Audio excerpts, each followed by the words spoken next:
नमस्कार दोस्तों, वीकली वाणी के इस हफ्ते के एपिसोड में आप सभी का बहुत बहुत स्वागत है। तो आइए चलते हैं, जानते हैं कुछ महत्वपूर्ण न्यूज़ इवेंट्स के बारे में जिनका मार्केट के ऊपर काफ़ी ज़्यादा इम्पैक्ट होता है। तो दोस्तों यहाँ पे आपको मालूम होगा कि आरबीआई हर महीने जो है अपना एक बुलेटिन पब्लिश करता है। मुझे नहीं मालूम आप में से कितने लोग इस बुलेटिन को पढ़ते हैं, लेकिन ये काफ़ी महत्वपूर्ण बुलेटिन होता है। तो यहाँ पे इस हफ्ते जो है मई का बुलेटिन रिलीज़ किया गया आरबीआई के द्वारा, जिसके अंदर पेज नंबर 23 पे एक काफ़ी महत्वपूर्ण बात यहाँ पे मेंशन की हुई है।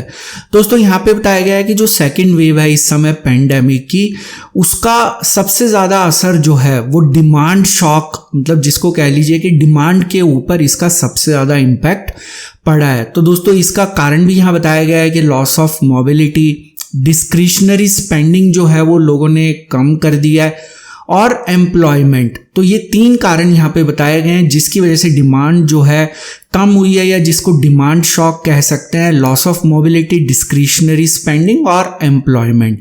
और इसके अलावा दोस्तों इन्वेंट्री की एक्यूमुलेशन और जो एग्रीगेट सप्लाई है। एक और इम्पॉर्टेंट बात कि जो सप्लाई है उसके ऊपर कोई खास असर नहीं पड़ा।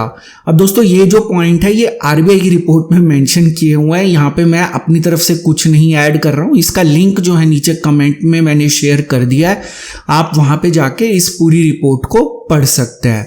दोस्तों चलते हैं अब अपने दूसरे महत्वपूर्ण पॉइंट के ऊपर। यहाँ पे जो इस हफ्ते एक सबसे महत्वपूर्ण न्यूज़ आई कि जो WPI इन्फ्लेशन है वो डबल डिजिट में पहुँच गया, मतलब ऑल टाइम हाई ऑफ 10.49% अप्रैल में।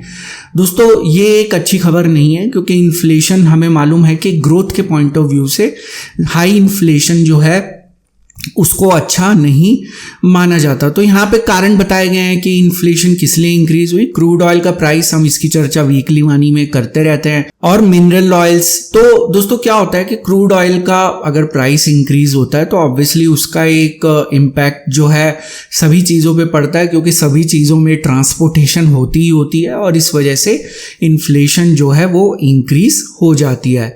तो अगर आप इस न्यूज़ को पूरा पढ़ना चाहते हैं विस्तार से तो इसका लिंक नीचे शेयर किया गया है।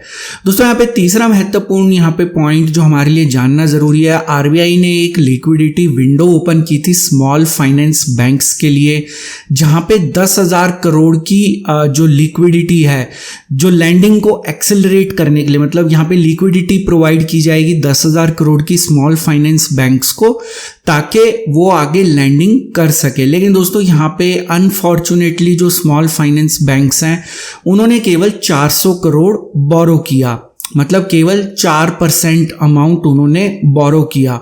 तो इससे हमें क्या पता लगता है? तो दोस्तों जैसा कि हमने अभी थोड़ी देर पहले आरबीआई की रिपोर्ट में देखा, तो बेसिकली यहाँ पे जो स्मॉल फाइनेंस बैंक्स हैं उनको शायद ऐसा लगता है कि जो क्रेडिट है उसकी इतनी ज़्यादा डिमांड नहीं होगी, इसलिए उन्होंने कम अमाउंट बोरो किया है आरबीआई से। तो बेसिकली ये एक अच्छी खबर नहीं है, क्योंकि क्रेडिट ग्रोथ जो है काफ़ी इम्पॉर्टेंट है अगर यहाँ पे इकोनॉमी को काफ़ी तेज़ी से ग्रो करना है। लेकिन स्मॉल फाइनेंस बैंक्स को ऐसा नहीं लगता, इसलिए उन्होंने केवल 10,000 करोड़ में से केवल 400 करोड़ जो है बोरो किया है। दोस्तों यहाँ पे अगला महत्वपूर्ण पॉइंट है, अभी इस हफ्ते आरबीआई ने लोन मॉरेटोरियम से संबंधित नए रूल्स जारी किए हैं जो कि पिछले साल के रूल्स से अलग है। तो यहाँ पे दोस्तों ये जो रूल्स हैं या ये जो पॉइंट्स हैं ये बेसिकली इंडिविजुअल्स और एमएसएमईज के लिए ज़्यादा महत्वपूर्ण है। तो आप अगर इनको विस्तार से पढ़ना चाहें कि इस बार के जो नए रूल्स हैं 2021 के, वो पिछले साल से किस तरीके से अलग हैं, तो इस न्यूज़ आर्टिकल में पूरा ये विस्तार से बताया गया है कि कौन एलिजिबल है, कौन एलिजिबल नहीं है, और यहाँ पे किस तरह का मॉरेटोरियम दिया गया है। बेसिकली अगर एक लेमन टर्म में समझा जाए, जो लास्ट ईयर मॉरेटोरियम था, इस साल जो मॉरेटोरियम के रूल्स हैं वो काफ़ी ज़्यादा अलग हैं। आप इसको पिछले साल के मॉरेटोरियम की तरह ना समझें। दोस्तों यहाँ पे अगला जो पॉइंट है ये हमारा यूएस फेड की एक FOMC मिनट्स होते हैं, जो इनकी मीटिंग होती है यूएस फेड की, ये लास्ट मंथ थी 27-28 अप्रैल को। इसके मिनट्स जो हैं अभी जारी किए गए। नॉर्मली मिनट्स जो हैं वो बाद में जारी किए जाते हैं। तो बेसिकली यूएस इकोनॉमी से संबंधित है। तो यहाँ पे मैं आपको कुछ महत्वपूर्ण पॉइंट्स बता देता हूँ। यहाँ पे जो FOMC के मिनट्स हैं उसमें जो इन्होंने लिखा है कि इकोनॉमिक आउटलुक आउटलुक जो है वो इनको स्ट्रांग दिखाई दे रहा है, मतलब इकोनॉमी यूएस की इम्प्रूव होती हुई दिखाई दे रही है। लेकिन जो लेबर मार्केट है वहाँ पे अभी भी थोड़ा बहुत स्ट्रेस है। हमने एक पिछले हफ्ते के वीकली वानी में चर्चा भी की थी कि वहाँ पे जो जॉबलेस क्लेम्स हैं वो जो है किस तरीके से इंक्रीज हुए, ये हमने पिछले हफ्ते चर्चा की थी। और दोस्तों यहाँ पे एक और महत्वपूर्ण पॉइंट बताया गया है कि जो इन्फ्लेशन है, इन्फ्लेशन के बारे में भी हम पहले वीकली वानी में चर्चा कर चुके हैं यूएस की इन्फ्लेशन के बारे में। तो यहाँ पे जो यूएस फेड है या एफओएमसी के मिनट्स हैं उसमें माना गया है कि ये एक टेम्परेरी फिनोमेना है, तो इन्फ्लेशन इंक्रीज नहीं करेगी, जो कि एक अच्छी खबर है अगर मान लीजिए ये बात सही हो जाती है। इसके अलावा दोस्तों टेपरिंग की जाएगी जो एसेट परचेज हैं, अगर इकोनॉमी इंप्रूव करती है तो लेवन टर्म के अंदर यहाँ पे अगर एक ब्रॉडर लेवल पे देखें तो यूएस में जो पैसा प्रिंट किया जा रहा है उसको कम कर दिया जाएगा। अगर वो कम कर दिया जाता है तो अब ऑब्वियसली उसका एक नेगेटिव इम्पैक्ट भी वहाँ की स्टॉक मार्केट पे पड़ सकता है। दोस्तों आइए चलते हैं अब अगले महत्वपूर्ण पॉइंट के ऊपर। यहाँ पे जो जॉबलेस क्लेम्स हैं उसके अंदर ड्रॉप ऑब्जर्व किया गया है। तो यहाँ पे आप देख सकते हैं कि ये जो इनिशियल जॉबलेस क्लेम्स का डेटा है ये 4.44 लाख है यूएस के अंदर, और जो एस्टिमेट था 4.52 लाख था। और इसके अंदर जो है डिक्लाइन ऑब्जर्व किया गया है, जैसा कि आप देख सकते हैं 4.78 लाख से। तो बेसिकली ये एक अच्छी खबर है कि अगर जॉबलेस क्लेम्स कम होते हैं तो इसका मतलब यूएस की इकोनॉमी यहाँ पे जो है एक जिसको कह लीजिए कि रिकवरी पाथ पे है, जैसा कि अभी हमने एफओएमसी मिनट्स में भी देखा कि वहाँ पे इकोनॉमिक आउटलुक जो है उसको स्ट्रांग बताया जा रहा है। तो दोस्तों ये इनिशियल क्लेम्स हैं और यहाँ पे आप देख सकते हैं कि इसके अंदर डिक्लाइन ऑब्जर्व किया जा रहा है, जो कि एक अच्छी खबर है। दोस्तों हमने जो है पहले एक वीकली वानी में एक एपिसोड में हमने चर्चा की थी, जहाँ पे हमने ये चर्चा की थी कि चाइना जो है वो मेटल के प्राइसेस को कूल ऑफ करने के लिए काफ़ी सारे कदम उठा रहा है। तो आप यहाँ पे देख सकते हैं कि जो ब्लूमबर्ग का कमोडिटी इंडेक्स है उसके अंदर आप गिरावट देख सकते हैं, 2% से ज़्यादा की गिरावट यहाँ पे देखने को मिली है। तो इसकी चर्चा हम पहले ही कर चुके हैं कि कमोडिटी के प्राइसेस के अंदर जो है वो करेक्शन होगी और इतने ज़्यादा हाई प्राइसेस नहीं रखे जाएंगे, और चाइना का जो इंटरवेंशन है इसकी चर्चा हम पहले भी कर चुके हैं। तो दोस्तों आइए चलते हैं अब हम मार्केट के बारे में चर्चा कर लेते हैं। तो पिछले हफ्ते आप देख सकते हैं कि मार्केट लगभग 3.4% के आसपास ऊपर की तरफ गई। यहाँ पे मैंने वीकली चार्ट ओपन किया हुआ है, आप यहाँ पे एक बड़ी सी ग्रीन कैंडल अपनी स्क्रीन के ऊपर देख सकते हैं। तो यहाँ पे जैसा कि मैं आपको हमेशा अपना पिछले हफ्ते मैंने क्या व्यू था या मेरा क्या ओपिनियन था या टेक्निकल एनालिसिस क्या सजेस्ट कर रहा था उसके बारे में मैं आपको बताता हूँ। तो दोस्तों पिछले हफ्ते जो मैंने अपडेट शेयर किया था वहाँ पे उस समय मार्केट नीचे जा रही थी, मतलब उससे पिछले हफ्ते जो है मार्केट नीचे जा रही थी। लेकिन यहाँ पे क्या है कि जो व्यू था वो ये था कि जो डाउन मूव है वो सस्टेन नहीं होगा, क्योंकि यहाँ पे जिन स्कोर्स की हम बात कर रहे हैं वो बेसिकली मोमेंटम स्कोर और ऑप्शन चेन इंडिकेटर स्कोर है। तो वो इंक्रीज हो रहे थे फ्राइडे को, ये बेसिकली 14 मई के फ्राइडे की बात की जा रही है। तो उस दिन ये दोनों स्कोर इंक्रीज हो रहे थे, मार्केट नीचे की तरफ जा रही थी। तो जो है रूल के हिसाब से down move will not sustain, मतलब यहाँ पे मार्केट के ऊपर जाने की संभावना थी। तो ये अपडेट मैंने शेयर किया था।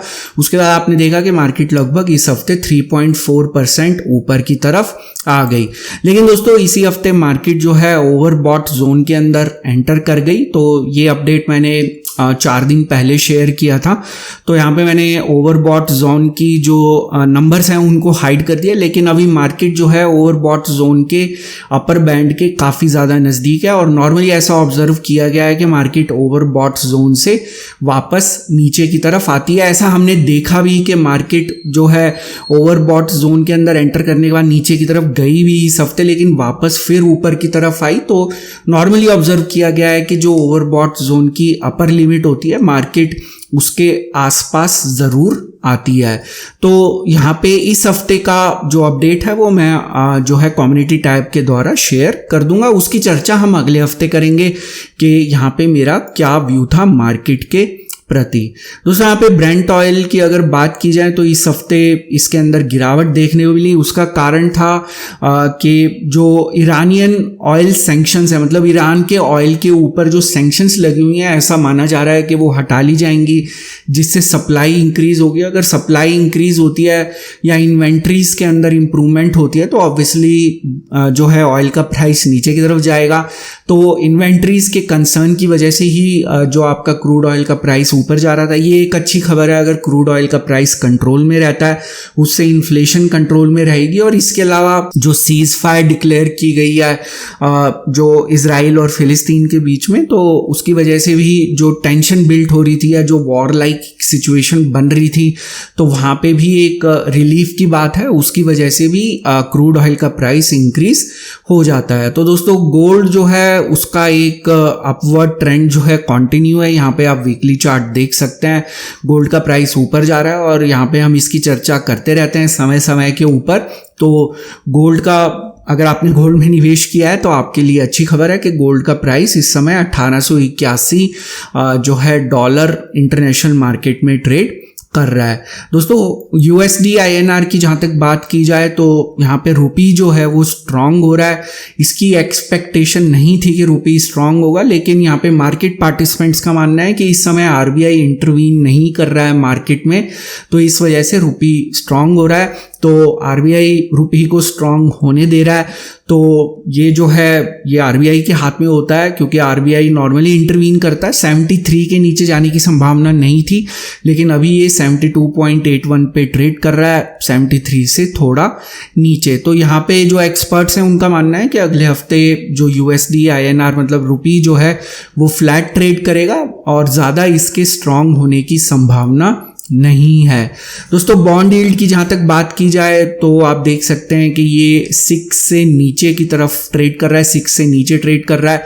इसकी चर्चा हमने पिछले हफ्ते के वीकली वाणी में भी की थी, जहाँ पे RBI ने जो ऑक्शंस हैं उनको जो है रिजेक्ट कर दिया था, जो 6 के ऊपर थी ऑक्शंस। तो यहाँ पे इसी वजह से क्या है कि ये बॉन्ड यील्ड जो है इस समय 6 से नीचे ट्रेड कर रही है। तो आप अपनी स्क्रीन पे देख सकते हैं ये 5.977 है। तो यहाँ पे ऐसी उम्मीद है कि RBI बॉन्ड यील्ड्स को ज़्यादा जो है ऊपर नहीं जाने देगा। तो दोस्तों ये था इस हफ्ते का वीकली वाणी। और अगले हफ्ते कुछ मेजर इवेंट नहीं है मार्केट में। जो फ्राइडे 28 मई को फॉरेक्स रिजर्व्स का डेटा डिक्लेयर किया जाएगा, उसका मार्केट पे कोई ज़्यादा इम्पैक्ट नहीं होता। तो अगले हफ्ते कोई भी ऐसा इवेंट नहीं है जो मार्केट को इन्फ्लुएंस कर सके बहुत ज़्यादा। तो ये हमारा इस हफ्ते का वीकली वाणी का एपिसोड था। मुझे उम्मीद है कि आपको काफ़ी कुछ नया सीखने को मिला होगा। ये एपिसोड पसंद आया होगा। एपिसोड पसंद आया तो वीडियो को लाइक ज़रूर करिए, और अगर आप आने वाले समय में भी इसी तरह जानकारी से भरपूर और ज्ञानवर्धक वीडियोस देखना चाहते हैं तो चैनल को ज़रूर सब्सक्राइब करिए। सब्सक्राइब के ऑप्शन इस समय आपकी स्क्रीन पे विजिबल है। आप नीचे दिखाए गए लाल रंग के सब्सक्राइब बटन को भी दबा सकते हैं, उसके साथ दिखाए गए बेल आइकन को क्लिक करना मत भूलिएगा, ताकि जब भी कोई नया वीडियो अपलोड हो उसकी नोटिफिकेशन तुरंत आपको अपनी ऐप या ईमेल के ऊपर मिल जाए। दोस्तों इस वीडियो का एक डिस्क्लेमर भी है जो कि आपको अपनी स्क्रीन पे दिख रहा होगा। ये वीडियो मैंने सिर्फ एक एजुकेशन, लर्निंग और इन्फॉर्मेशन के पॉइंट ऑफ व्यू से बनाया था। यहाँ पे मेरी आपको कोई सजेशन, सलाह या राय नहीं है कि आप किसी भी स्टॉक या इंडेक्स में बाय, सेल या होल्ड की पोजीशन बनाएं। किसी भी निवेश या ट्रेड से पहले अपने फाइनेंशियल प्लानर या इन्वेस्टमेंट एडवाइजर की सलाह जरूर ले लें। केवल उन्हीं की सलाह के ऊपर किसी तरह के निवेश या ट्रेड का निर्णय लें। तो दोस्तों आज का वीडियो देखने के लिए बहुत बहुत शुक्रिया। फिर मिलेंगे अगले हफ्ते वीकली वाणी के एक नए एपिसोड में, एक नई जानकारी के साथ, एक नई सीख के साथ, एक नई लर्निंग के साथ। तब तक आप अपना ध्यान रखें।